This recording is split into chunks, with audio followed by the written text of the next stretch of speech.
നമസ്കാരം. ഈ കുമ്പളങ്ങ പല രീതിയിൽ നമ്മൾ കൂട്ടാൻ വയ്ക്കും അല്ലേ? അപ്പോൾ ഇതുവരെ എൻ്റെ ചാനലിൽ ഞാൻ കാണിക്കാത്തതും നിങ്ങൾക്കൊരു പുതിയ അറിവായിരിക്കും എന്നാണ് ഞാൻ പ്രതീക്ഷിക്കുന്നത്. ആർക്കും അത്ര പരിചയമില്ലാത്ത കുമ്പളങ്ങ കൊണ്ടുള്ള നല്ല സ്വാദുള്ളൊരു കൂട്ടാനാണ് ഇന്ന് കാണിക്കുന്നത്. 1/2 കിലോ അളവിൽ കുമ്പളങ്ങയാണ് നമ്മൾ എടുത്തിരിക്കുന്നത്. അത്യാവശ്യം വലിയ കഷ്ണങ്ങളാക്കിയിട്ടാണ് അത് നുറുക്കിയിട്ടുള്ളത്. ഇതിലേക്ക് ഒരു 1/4 ടീസ്പൂൺ മഞ്ഞൾപ്പൊടിയും ആവശ്യത്തിനുള്ള ഉപ്പും ചേർത്തിട്ട് പാകത്തിന് വെള്ളം ഒഴിച്ച് നന്നായിട്ട് വേവിച്ചെടുക്കുക. ഇനി ഇതിനെ അരയ്ക്കാൻ വേണ്ടിയിട്ട് സാധാരണ നമ്മൾ കുമ്പളങ്ങ കൊണ്ട് ഉണ്ടാക്കണം ഓരോ ചൂട്ടാനോ പുളിങ്കറിക്കോ അരയ്ക്കണ ഒരു അരപ്പേ അല്ല, നല്ല വ്യത്യാസമുണ്ട്. ഒരു ചെറിയ മുറി തേങ്ങ ചിരകിയത് മുഴുവനായിട്ട് വേണം. പിന്നെ വേണ്ടത് വറ്റൽമുളക്, അത് ചുട്ടെടുക്കണം, എണ്ണയിൽ വറുത്തെടുക്കുകയല്ല കേട്ടോ. കനലില്ലാന്നുണ്ടെങ്കിൽ ഗ്യാസിൻ്റെ ഫ്ലെയിമിൽ ചുട്ടെടുത്ത ഒരു 4-5 വറ്റൽമുളക്, നെല്ലിക്ക വലിപ്പത്തിൽ പുളി അരച്ചെടുക്കാനുള്ളത് കൊണ്ട് തന്നെ കുരു കളഞ്ഞിട്ടുള്ള പുളി മാത്രമായിട്ട് എടുക്കുക. ഇനി വേണ്ടത് 2 ടീസ്പൂൺ അളവിൽ പച്ചരി കഴുകി കുതിർത്തിയത് കേട്ടോ. ഒരു 20 മിനിറ്റ് നേരം കുതിർത്തിയിട്ടുള്ള 2 ടീസ്പൂൺ പച്ചരി.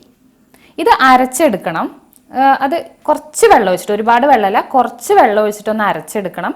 അവസാനം ഇതിൽ കടുകും കൂടി ചേർത്ത് ഒന്ന് ചതക്കുകയും കൂടി വേണം. തേങ്ങയും ചുട്ട മുളകും കുതിർത്തി വെച്ച അരിയും കൂടി നല്ല പേസ്റ്റ് പോലെ അരച്ചെടുത്തിട്ടുണ്ട്. അവസാനം ഇതിലേക്ക് ഒരു 1/4 ടീസ്പൂൺ മുതൽ 1 ടീസ്പൂൺ വരെ പച്ച കടുക് ചേർത്തിട്ട് ഒന്നുകൂടി ഒന്ന് കറക്കിയെടുക്കാം. കുമ്പളങ്ങ നല്ലപോലെ വെന്ത് കഴിഞ്ഞാൽ നമ്മൾ അരപ്പ് ചേർക്കണം കേട്ടോ. മിക്സിയുടെ ജാറ് കഴുകിയിട്ട് ഒന്നുകൂടി ഒന്ന് ഇതിലേക്ക് ചേർക്കുകയാണ്.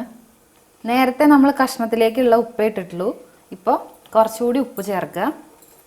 ഇത് നന്നായിട്ട് ഒന്ന് പതഞ്ഞ് തിളച്ച് വരുമ്പോൾ ഓഫ് ചെയ്യുക. ഒരുപാട് സമയം തിളപ്പിക്കേണ്ട ആവശ്യമില്ല. പുളി ചേർത്ത് അരച്ചത് കൊണ്ട് തന്നെ ഒന്ന് നന്നായിട്ട് പതഞ്ഞു വരുമ്പോൾ നമുക്ക് ഓഫ് ചെയ്യാം കേട്ടോ. ഒന്ന് തിളച്ച് തുടങ്ങുമ്പോഴേക്കും നമ്മൾ തീ ഓഫ് ചെയ്തു. ഇത് കൽച്ചട്ടി ആയതുകൊണ്ട് കുറച്ച് നേരം ഇങ്ങനെ ഇരുന്ന് തിളയ്ക്കണതാണ് കേട്ടോ. ഇനി ഇതിലേക്ക് വറുത്തിടണം. വെളിച്ചെണ്ണയിൽ കറിവേപ്പിലയും ഒരു 1/2 ടീസ്പൂൺ കടുകും മാത്രമാണ് ഇതിലേക്ക് വറുത്തിടേണ്ട ആവശ്യമുള്ളൂ. കുറച്ച് കടുകും കറിവേപ്പിലയും കൂടി വറുത്തിടുകയും കൂടി ചെയ്താൽ നമ്മുടെ കൂട്ടാൻ റെഡിയായി. അപ്പോൾ ഈ ഒരു കൂട്ടാൻ ഒരു ഡിഫറെൻറ്റ് സ്റ്റൈലിലാണ് നമ്മൾ കുമ്പളങ്ങ ഉണ്ടാക്കുന്നത്. ഒരു പുളിപ്പച്ചടി എന്ന് പറയുന്ന ഒരു രീതിയിൽ ഉള്ളൊരു കൂട്ടാനാണിത്. അപ്പോൾ എല്ലാവരും ഇത് ഉണ്ടാക്കി നോക്കണം. അഭിപ്രായങ്ങൾ കമൻസിൽ അറിയിക്കണം. പുതിയ വിഭവങ്ങളുമായിട്ട് വീണ്ടും കാണാം.